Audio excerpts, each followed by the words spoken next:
रसोई में अन्न बनता। एक रोटी पहले गौग्रास बनती थी, अब कुत्ता ग्रास बनता होगा, गौग्रास तो बनता नहीं। कैसे? गौ है नहीं तो ग्रास कहां पाओगे? कहां गौ है? कैसा कलयुग का, जहां गाय मूत्र त्याग करती थी वो तीर्थों के समान पवित्र स्थान हो जाता था। गौ में धर्म वास करता है। पहला ग्रास जो थाली प्रभु को गई, इसके बाद पहली रोटी गौ के लिए निकाल, एक रोटी लेकर के हमने देखा है छत में जाकर तोड़ करके डाल दिया कौआ चिड़िया आदि के लिए।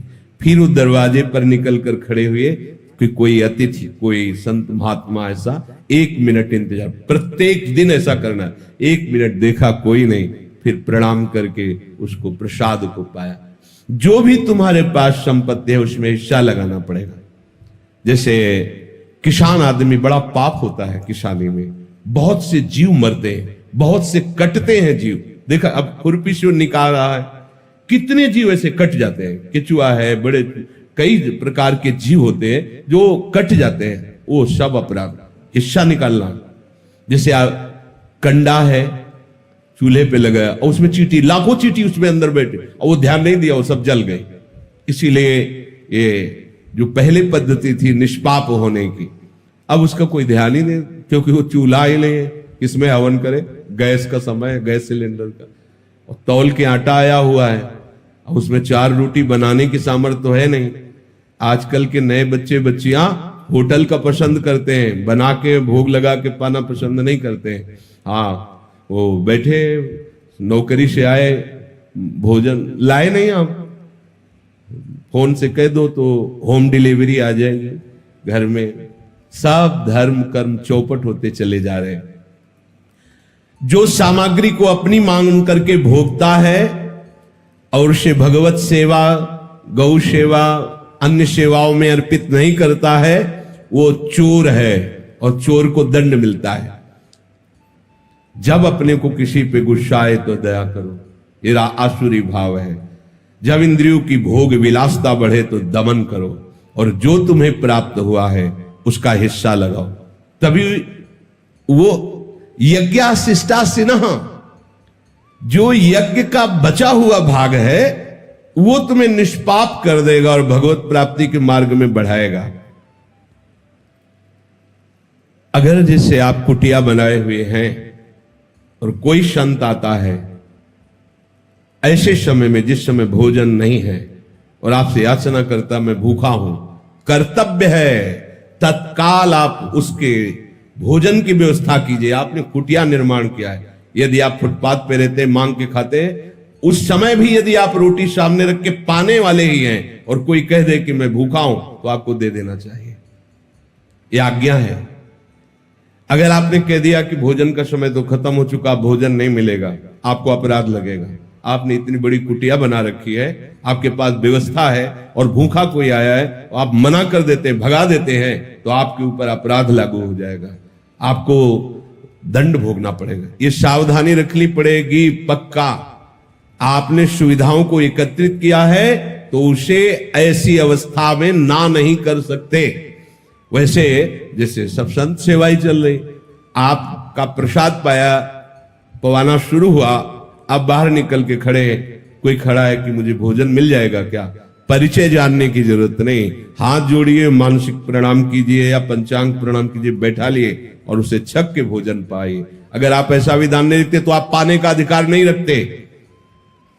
पक्का समझ लीजिए, इसमें कभी भी त्रुटि नहीं होनी चाहिए, चाहे वो गृहस्थ हो चाहे विरक्त हो। जो विरक्त कुटिया बना सकता है उसके पास संग्रह है। अगर अन्न का संग्रह, अर्थ का संग्रह है, तो प्राप्त सेवा का तिरस्कार करना अपराध माना जाएगा। उसमें ये नहीं चलेगा तो आप लेट हुए नहीं, पुनः रसोई निर्माण करो और 4 रोटी बनाकर श्री जी को अर्पित करके उसको पवाओ, तभी इस सुविधा का सदुपयोग माना जाएगा। रसोई केवल प्रभु के लिए बन रही है, ये भावना करो। अपने लिए रसोई नहीं बनती। भुंजते ते त्वघम पापा ये पचंत्यात्म कारणात्, वो पाप खा रहा है और वो दुर्गति को भोगेगा, क्योंकि तुम्हारा अधिकार नहीं। तुम सोचते हो मैंने कमाया है, उसमें हिस्सा है। पहले आप प्रभु के भोग की भावना से रसोई अमनिया करें और शुद्ध रसोई रहनी चाहिए। ये जूठे अनूठे जैसे ये सब, ये कम से कम जो वैष्णव हैं, जो भगवत भाव वाले हैं, आपके फ्रिज में ऐसी बोतल नहीं होनी चाहिए जिससे ऐसे लिया पिया और फ्रिज में रख दिया। बिल्कुल सावधान। ये बहुत छोटी बात लगती है, लेकिन यही छोटी बात आपकी उपासना को रोक देगी, उपासना में बाधा पहुंचा देगी। ऐसे तो जल उस बोतल से पियो ही मत जो फ्रिज में रख, निकालो, श्री जी को अर्पित करो या नाम लेकर के, तब स्वयं एक बूंद पानी अमनिया मत पियो। मान लीजिए हमारी बात मान, देखो भुंजते थे तो हम पापा, जो स्वयं पाते हैं वो पाप पाते हैं। संपूर्ण सृष्टि भगवान की है। जो भी मिला है तुम्हारा पास पदार्थ वस्तु, वो सब सेवा के लिए मिला, भगवत सेवा के लिए मिला है, यज्ञ के लिए मिला है। यज्ञ शेष का जो प्रसाद पाते हैं वो संपूर्ण पापों से मुक्त हो जाते हैं। परंतु जो केवल अपने लिए पकाता है, अपने लिए सब कर्म करता है, वो पापी लोग पाप का भक्षण करते हैं। अब आप समझिए, गरम गरम रोटी बनती जा रही, आप लेके पाते जा रहे, नहीं, सिद्धांत नहीं। पहले श्री जी बोले नहीं, हमारे यहां उसमें जाते हैं, ऑफिस में जाते हैं, तो तुम्हें पता है ना कै बजे जाते हैं, तो आप 30 मिनट पहले रसोई तैयार क्यों नहीं कर लेती? पहले भोग की थाल निकालिए, श्री जी के पास पधराए, फिर उनको बैठा लिए, नाम कीर्तन कीजिए, उनको पवाइए। अगर ऐसा नहीं तो आपका जीवन पाप में, भगवान कह रहे भगवद वाणी भुंजते ते तो हम पापा। जो यज्ञ शेष अर्थात भगवद अर्पित किया हुआ प्रसाद पाते हैं, वो संचित प्रारब्ध और क्रियमाण तीनों को नष्ट करने की सामर्थ्य रखता है। देखो, पाना भी है और साधना भी बन गई। कैसे अपने लोग हैं हम, अगर कोई फल लेते हैं, सब्जी लेते हैं, कोई भी पदार्थ वस्तु लेते हैं, हमें पहले भावना करनी है ये श्री जी के लिए अच्छा रहेगा, ये ठाकुर जी के लिए अच्छा रहेगा। लेकिन आज की भावना क्या है? वहीं लिया, वहीं खड़े खड़े खाया, अपने लिए हर चीज देख रहे हैं, अपनी रसेंद्री जनेन्द्री इंद्रियों के सुख के विषय।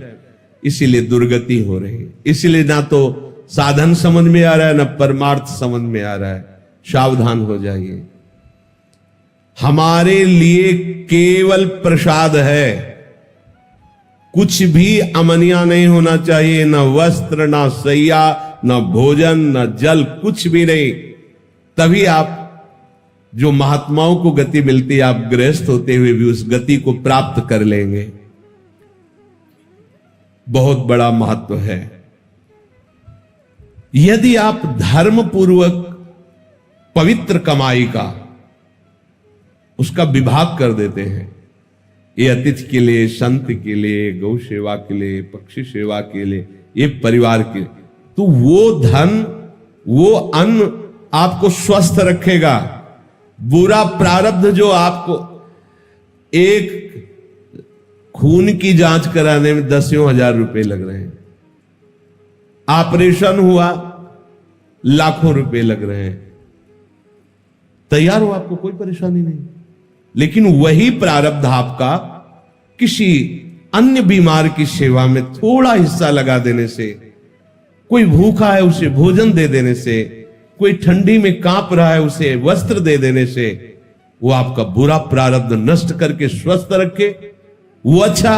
या धन भी नष्ट हो और कष्ट भी भोगो तो वो अच्छा। पर आज का प्राणी वर्तमान में इतना भोगासक्त है कि वो त्याग शब्द जानता ही नहीं। वो अगर कहीं कुछ दान देने की भावना भी आती है तो वो चाहता है कि पूरी मीडिया में हमारा प्रचार प्रसार हो, सोशल मीडिया जाने कि कोई भारत में एक दाता है हमारा। एक पंखा देगा तो पंखुड़ी में नाम लिखवा देगा, पूरा पता लिखवा देगा। कि होगा क्या, क्या होगा? ये बहुत सूक्ष्म बात है। आप जो भी सामग्री आपके पास है उसमें हिस्सा लगना चाहिए। अगर हिस्सा नहीं लगाते हो तो जबरदस्ती छीन लिया जाए।